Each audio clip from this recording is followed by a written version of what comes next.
בוקר טוב דניאל, בוקר טוב לכל מי שמקשיב לנו. אני מתרגשת לארח היום את החרוז הבא בשרשרת, שמו דניאל טלר. דניאל פגשתי כמו עוד מאות שהצטרפו לאירועי הממוס, שהוא תרגם במהלך שעות רבות את הביקור שלהם.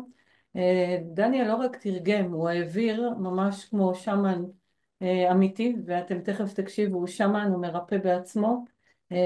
העביר אותם לא רק את הידע, אלא גם את הספיריט, את רוח הדברים. ישבתי מרותקת, הקשבתי, התחברתי, ואני שמחה לארח אותך. דניאל יציג את עצמו ויספר על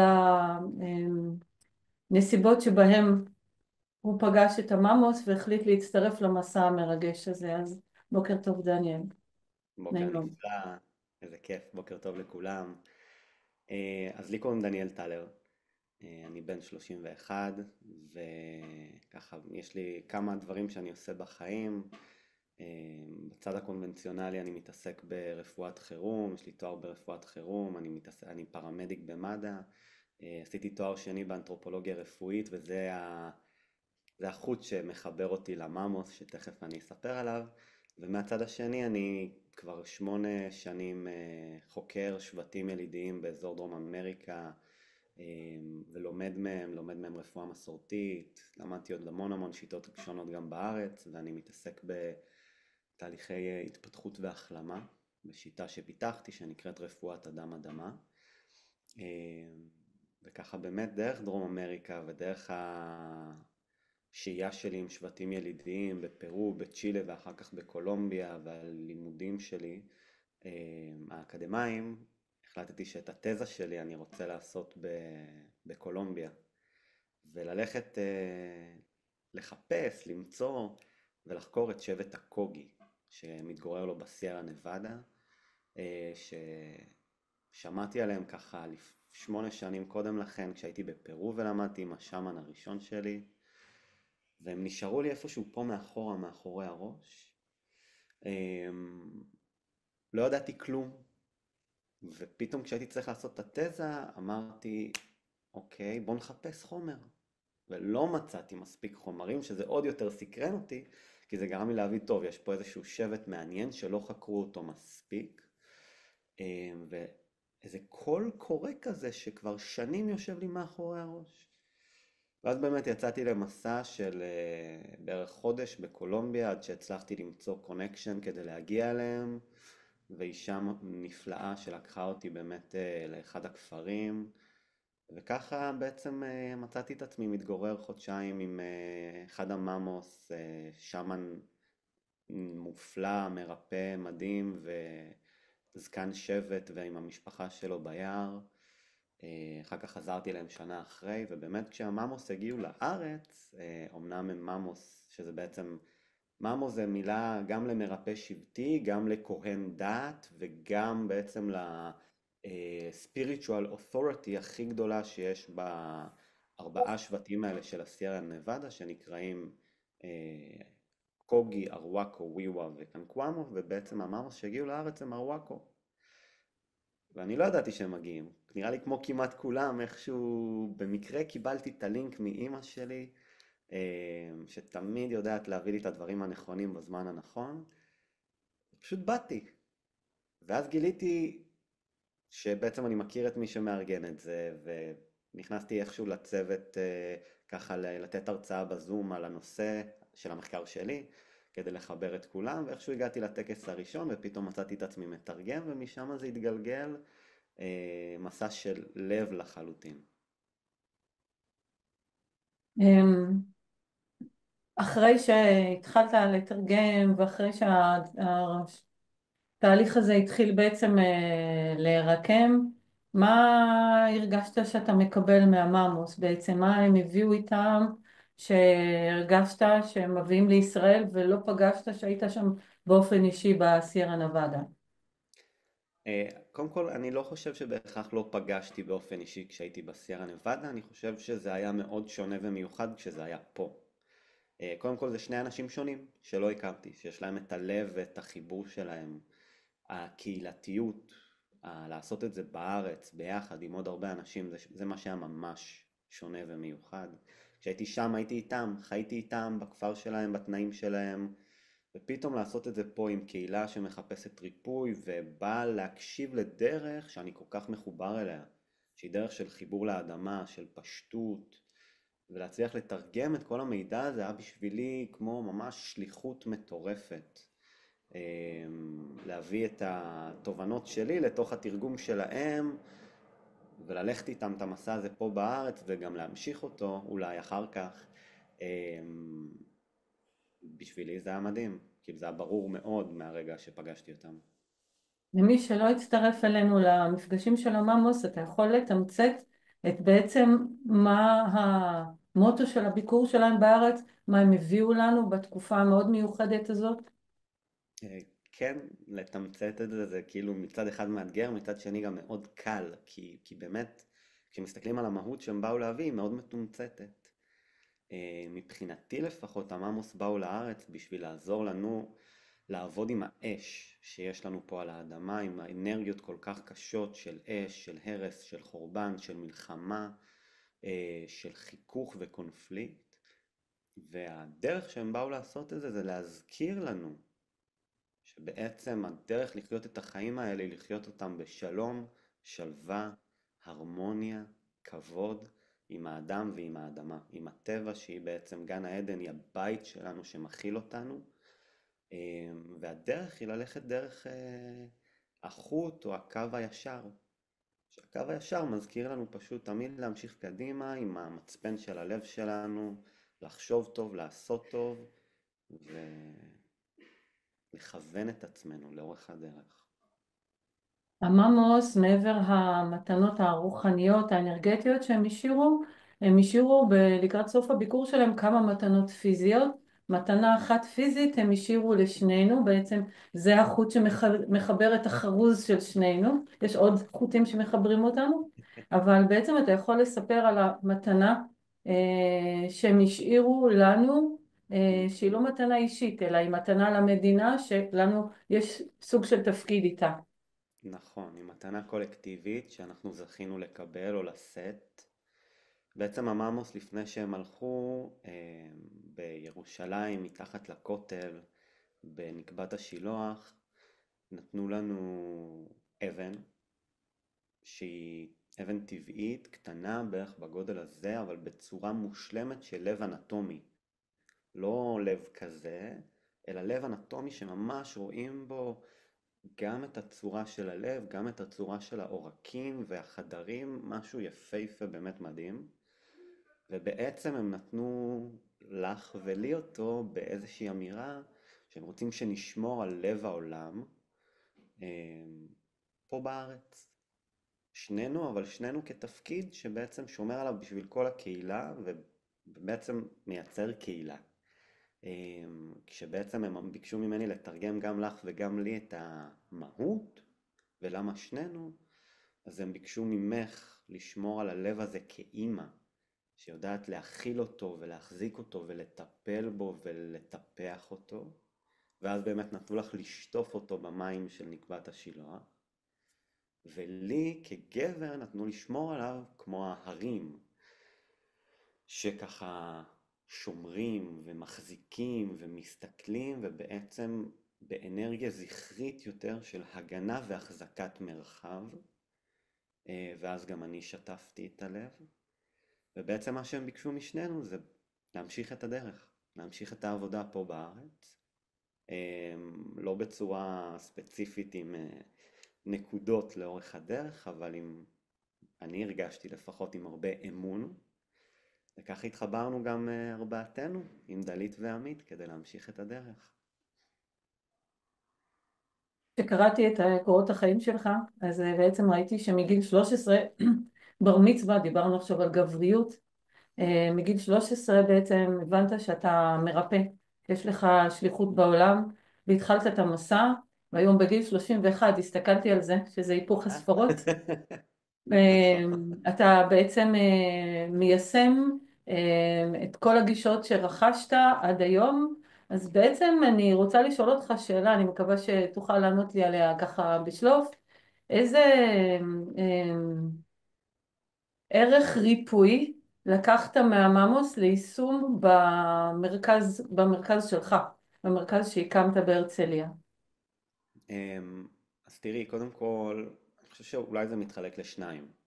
כי מבחינת ערך, אז כשאני עובד עם אנשים, חלק מאוד, אולי הכי גדול אפילו מהעבודה האישית שלי, היא באמת להזכיר להם איך לחיות את החיים, איך לחיות אותם בהרמוניה, בפשטות, בטוב יותר, כי משם מגיע רוב הריפוי. אני יכול ללחוץ פה, לתת להם תרגיל נשימה כזה, לשלוח אולי קצת אנרגיה של ריפוי שבאמת תעזור קצת לכוון את הכלי, אבל בסוף אם הם לא הולכים את הדרך וממשיכים, אז הכלי שוב יוצא מכיוון ושוב מגיע חולי. מבחינתי מהממוס, שזה קו ישיר של גם מה שלמדתי בפרו, עם השאמן שלי, עם הקרוס, ובצ'ילה ובעוד מקומות, זה השני מילים האלו, משפטים האלה, לחשוב טוב ולעשות טוב, שזה כאילו קו מנחה שבסוף כשאתה עושה את זה, אז גם העבודה וגם המשפחה וגם איך שאתה מתנהג לאנשים ואיך שאתה חי את החיים לעצמך ולסביבה, הכל מוצא איזה כיוון ודיוק, וגם הפשטות. מה שבשונה מהקרוס לדוגמה, למדתי מהממוס, בעיקר כשגרתי שם, זה את העבודה עם הכותנה. ואת הפשטות בזה שבעצם החיבור שלהם, שזה מה שאני כותב עליו את התזה גם, מבחינתם בריאות וחולי מגיעה, או חולי מגיע כשיש חוסר איזון ונוצר איזשהו חוב בינינו לבין האדמה, או לספיריט. כשאנחנו חושבים לא טוב, פועלים לא טוב, לוקחים יותר ממה שאנחנו מחזירים, ובעצם מפרים את ההרמוניה בטבע, בתוכנו ומחוצה לנו. והדרך להחזיר את ההרמוניה הזאת זה להחזיר חוב כמו מנחה שבעצם הייתה בכל תרבות עלי האדמות האלה, כולל היהדות, היינו נותנים מנחות עד שנחרב בית המקדש האחרון. אבל הקוגי, בשונה מכל תרבות אחרת שחקרתי, למדתי או קראתי עליה, המנחה שלהם הכי פשוטה. היא לא העלאת קורבן והיא לא שפיכת דמים והיא לא מתן ממתקים, מתנות, מתוקים ואלכוהול לאדמה, היא פשוט החזרת הדבר היחיד שלנו יש ולאדמה אין, שהיא לא נתנה לנו אותו והוא הכי קשה לנו, וזה המחשבה. זה ההרהור על איפה סטינו ואיפה אנחנו יכולים לחזור, וכל מה שאנחנו עושים זה פשוט מחזירים את כל החוב הזה דרך הסימבול של הכותנה שהיא לבנה, היא נקייה והיא פשוטה. וזה מקסים, אתה וזה עבודה יכול שאני טיפה, עושה. סליחה, אתה יכול טיפה רק לשתף את מי שלא היה בטקסים, רק ככה כמה מילים על העבודה עם הכותנה? כן, הכותנה היא בעצם גולגול של כותנה טהור, נקי, לא מעובד, של צמח הכותנה, שלפי הקוגי והוואקו והוויווה ובעצם ארבעת השבטים של הסיירה נבדה שהגיעו משושלת טיירונה, ויש להם את אותה עבודה, את אותו קו עבודה, את אותה קוסמולוגיה. הכותנה היא גם הצמח שמכינים ממנו את הבד לבגדים שלהם, לא צובעים אותו, היא נשארת לבנה והיא מעידה על הניקיון, על הפשטות ועל הדרך, טהור ונקי. ומשתמשים בה כמיכל, ככלי קיבולת, לתעל לתוכו את כל המחשבות שאנחנו עושים לפני תהליך ריפוי או לפני טקס, כדי לנקות את עצמנו ולהחזיר את החוב לאדמה, כדי לקחת את האנרגיות השליליות, ובעיקר בעיקר כדי לתת מתנה לאדמה, שזה החוב, זה המנחה, של בעצם תהליך מחשבה שאנחנו נורא קשה לנו לעשות. לרוב האנשים נורא קשה להתבונן בעצמם, לשבת בשקט, ובאמת באמת באמת להגיד איפה סטינו מהדרך, איפה טעינו, איפה אנחנו לא מכוונים, ואיך כן להתכוונן מחדש. זאת העבודה הכי פשוט בעולם, אבל גם מאוד מאוד מאוד קשה. והם עשו את זה בצורה טקסית, באופן ממש מרגש. ישבנו במעגל של עשרות אנשים, נראה לי שלא היה היסינג, לא היה אפילו רשרוש, שכולם עשו את העבודה שהם הנחו, ו... והייתה ממש הרגשה של קדושה, של טיהור, של ניקוי, גם של כולנו ביחד, גם של כל אחד בפני עצמו. נראה לי שממש התחברנו לעבודה הזאת בצורה מאוד עמוקה. אני רוצה לשאול אותך ככה לפני שנדבר על איך אתה ואני ודלית ועמית התחברנו, אה, לשאול אותך אה, בסוף הביקור של הממוס, עם איזה תחושה נשארת? נשארת עם תחושה של רוויה, נשארת עם תחושה של אוקיי, מה קורה עכשיו? וגם אני רוצה אם תוכל לחבר את זה לחיבור בין הסיירה נבדה והעבודה שלהם בלב העולם בקולומביה, לבין איך שהם חשים את החיבור אלינו. אוקיי. אז אני סיימתי את המסע שלהם שבאמת התלוויתי לכמעט כל המפגשים וכל הנקודות ובאמת בכמעט כולם תרגמתי ומאוד נכחתי איתם. סיימתי אותו ממש בטוב, סיימתי אותו בעוד תזכורת לדרך, כמה העבודה הזאת הפשוטה, הנכונה של הלב, שמחוברת גם, שזה מה שאני מאוד מאוד מאוד מחובר אליו מגיל 13 לשמניזם, לתפיסת ריפוי השבטית, היא מחוברת אדמה ושמיים, לא רק שמיים ולא רק אדמה, לא רק חומר ולא רק רוח, אלא שזירה שאי אפשר לעבוד בחלקים שלה, מוחלטת בין שמיים לאדמה, לקרקע, לזה שאנחנו פה בפיזי.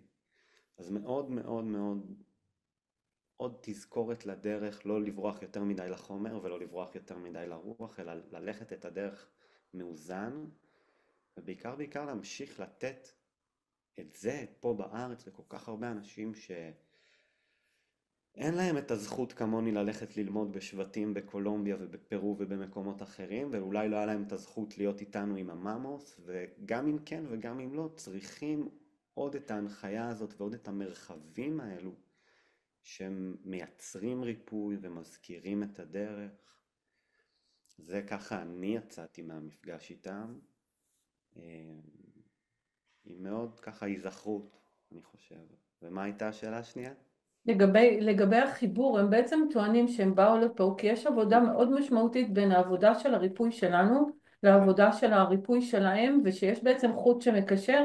אם תוכל להרחיב יותר על כן, החיבור האנרגטי, שלא התקיים רק ברגע שהם היו פה, אלא הוא קיים כל הזמן, ומה כן. ההשפעה של העבודה שלנו פה עליהם ושלהם שם עלינו. אז קודם כל התפיסה של הממוס זה שבעצם האדמה היא אחת, הכוכב הזה הוא אחד, וכל מה שקורה לא משנה איפה משפיע בסוף על הכל.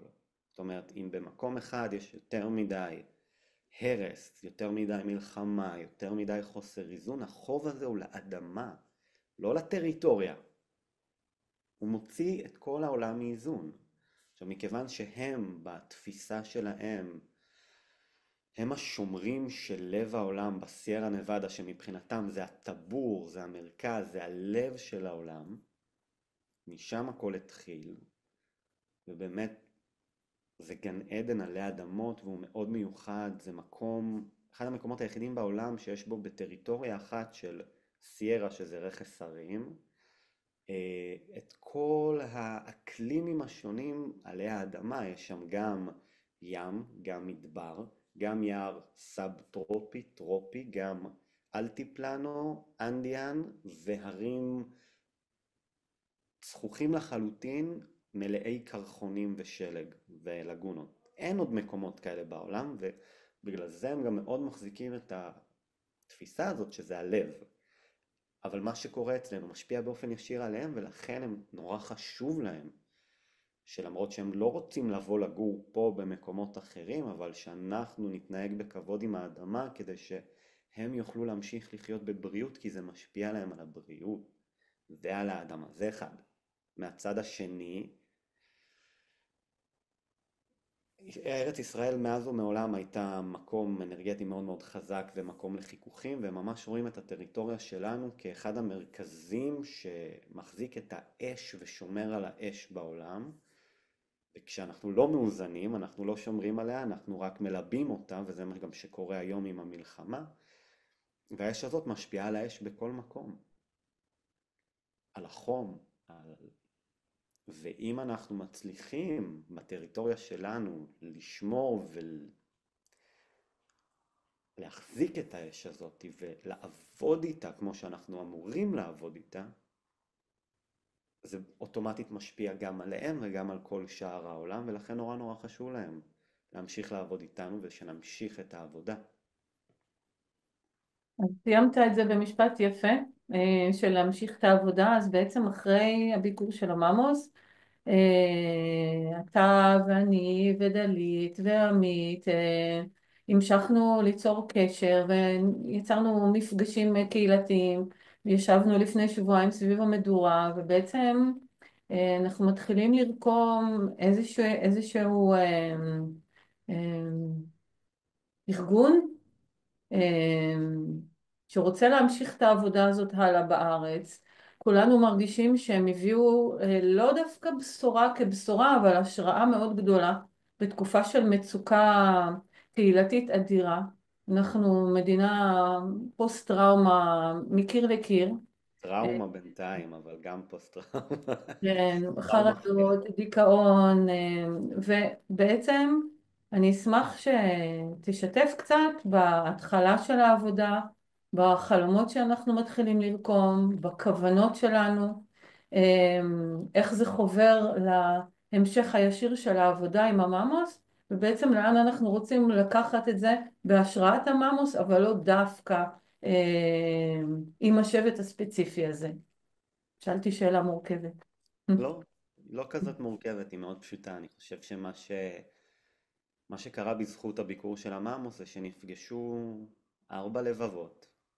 יותר, אבל החלטנו רגע להתחיל מפגש ועבודה משותפת, 4 לבבות, שקל מאוד לראות שלכל אחד מהלבבות האלה יש רצון ענק לעשות טוב בעולם הזה ובמדינה שלנו. וככה זה מתחיל, וזה הרבה יותר פשוט בעצם ממה שאנחנו עושים את זה. לכולנו במשותף יש את הרצון להביא ריפוי, כל אחד מהמקומות שלו ומהתובנות שלו ומהרפואה שלו, אבל בסוף גם עם המון המון המון שותפות וערכים משותפים. לכולנו יש רצון להביא שלום, להביא רוך,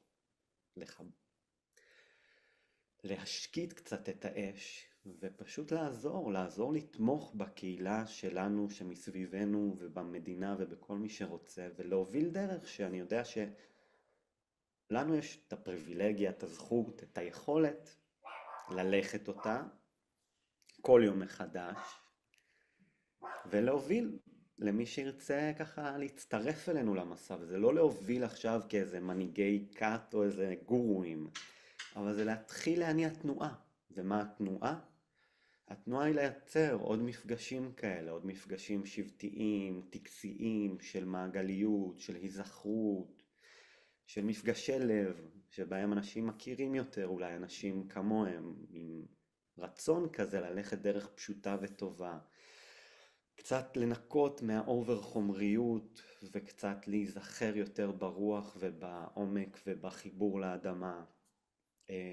ולייצר מפגשים כאלה שימשיכו עם הרוח הזאת במפרשים. אולי יביאו שוב את המאמוס, אולי יגיעו שוב ויביאו מורים אחרים ממקומות אחרים, אבל בסוף אני חושב שבפשטות זה להמשיך להוביל פה תנועה של מפגש, של התכנסות, של ריפוי, פשוט. המפגשים עם הממוס היו לכולנו ממש הרגשה מאוד עוצמתית של עבודה רוחנית שממש מרפאה את הלב בחיבור של הביחד, של הגאזרינג. זה עשה לכולנו, אני חושבת, איזושהי תנועה קדימה פנימית של הלב שלנו, שאנחנו רוצים לעשות עבודה ביחד, והבנה שכל אחד בפני עצמו, אם הוא בקליניקה שלו, אם הוא במרכז ריפוי שלו, אם הוא בעבודה היומיומית, הוא יכול להיות תנועה מדהימה, אבל בעצם ביחד עושה את זה פי 10,000, לא פי 2. זה לא שהיינו 50 איש, אז אנחנו כפול 50, אלא הרבה יותר. הסינרגיה היא אדירה. עשינו שיחה עם הממוס לפני שבוע, ככה על ההמשך של העבודה שלהם, והייתי שמחה לשתף את מי שמקשיב לנו בשיחה הזאת, במחשבה המשותפת. אנחנו בעצם כבר התחלנו את התנועה הזאת, עוד לא הוצאנו אותה החוצה, זה יהיה עוד מעט שנתחיל לשתף את זה בצורה אה, אה, יותר תקשורתית החוצה, אבל אם תוכל לשתף קצת על השיחה שהייתה לנו איתם לפני שבוע, שיחה ארוכה מאוד. בזום מהסירה נבדה לישראל. לישראל, כן. כן, אז בעצם הייתה לנו איתם שיחה, שהיא בעצם הייתה שיחה מצד אחד שניהלנו איתם, מצד שני שבעצם גם תוך כדי העמקנו בעצמנו, אני חושב, תוך כדי השיחה. מה שהיה שם זה בעצם תקשרנו איתם את זה שאנחנו רוצים להמשיך את הדרך, תקשרנו איתם מה אנחנו בונים ומייצרים. הם היו מאוד מאוד, הם מאוד שמחו לשמוע את זה. הם רצו מאוד להמשיך איתנו איזושהי שותפות והמשך של העבודה מתוך מה שאמרתי קודם, מתוך זה שנורא חשוב להם שתמשיך פה הפעילות הזאת של הריפוי, של ההיזכרות, כדי להרגיע את האש ובאמת באמת לחיות ביותר הרמוניה בינינו, עם עצמנו ועם האדמה. וגם דיברנו איתם באמת על אולי איכשהו להעלות אותם ככה ולהביא אותם שוב, או להעלות אותם איתנו באיזושהי צורה דרך המפגשים, גם אנרגטית וגם אולי פיזית מרחוק, ושוב אולי להביא אותם מקרוב, אבל בפועל, בפרקטי ובכאן ועכשיו, אני לא יודע אם אפשר להגיד את זה, קיבלנו את הברכה שלהם, אבל בהחלט בהחלט הם גם הסכימו, גם שמחו וגם מאוד קיבלו את זה שאנחנו רוצים להמשיך פה את העבודה עם הרוח שלהם, להמשיך את התנועה שהם הביאו ופשוט להמשיך את מה שדיברנו עליו קודם, או להתחיל את התנועה הזאת שאנחנו מייצרים עכשיו. אז תודה דניאל. התחלנו מזה שסיפרת קצת על עצמך, ואני אשמח אם נסגור גם שתספר קצת על המרכז שהקמת ועל העבודה הפרטנית, ושככה נסגור את זה עם ה... אתה מדבר הרבה על חלימה, אז אתה חולם ומגשים. אז בואו נדבר קצת על החלום שלך ועל ההגשמה היומיומית של דניאל טלר בעצמו. אז החלום שלי זה להביא את הריפוי שאני למדתי ושאני יום יום מתרגל בעצמי לארץ לכמה שיותר אנשים, את השילוב הזה בין העולמות, בין הקונבנציונלי לשמאני, לבודהיסטי והדאואיסטי, לחומר ולרוח ולאינטגרציה הזאת שבניתי, ובאמת היום אני קורא לה רפואת אדם אדמה. היום אני מביא אותה בקליניקה אצלי באודים או בהרצליה בסטודיו, אני מביא אותה דרך מפגשים אחד על אחד, דרך תהליכים קבוצתיים, דרך סדנאות, אם זה דרך עולמות של נשימה, והיום גם חשיפה לקור ועבודה עם חום וקור, דרך סאונדילינג וטקסים שמאניים, דרך מפגשי חלימה, דרך קורסים דיגיטליים ובקרוב גם קורסים פיזיים של השיטה שלי שיפתחו. אבל בעיקר בעיקר פשוט דרך מפגש, החלום הוא מרכז ריפוי, הוא מקום שמחבר לטבע, מקום עם אדמה, עם רפואה של צמחים, של יער מאכל, של טבע שבאמת כבר מביא את הריפוי שלו בהתכנסות, בטריטוריה, באדמה, במרחב, להביא לשם רפואה, להביא לשם שלום, להביא לשם ריפוי, להביא לשם הרמוניה, להביא לשם היזכרות, זה החלום. איך זה יקרום עור וגידים, זה החלימה תביא, החלימה תראה, העולם יראה, אבל זה ממש החלום, וחלקו מתממש וחלקו יתממש. יש משפט אחרון שהיית ככה רוצה להעביר למי שצופה ככה בתור טיפ לחיים שאתה נותן מניסיון החיים הקצר ארוך שלך? כן, אז קודם כל מה שכבר אמרתי כמה פעמים, 10 הדיברות הרבה יותר פשוטות, הם 2, לחשוב טוב ולעשות טוב, ואם תמיד נתכוונן לזה יהיה לנו הרבה יותר קל. הדבר השני זה לנשום, רובנו לא נושמים טוב, פשוט לנשום רגע, להאט את הקצב ולנשום, ולהתחבר לאדמה. יש בה את כל הרפואה שאנחנו צריכים ואת כל התזכורת שאנחנו צריכים לאיך לחיות את החיים האלה. אהו. אהה.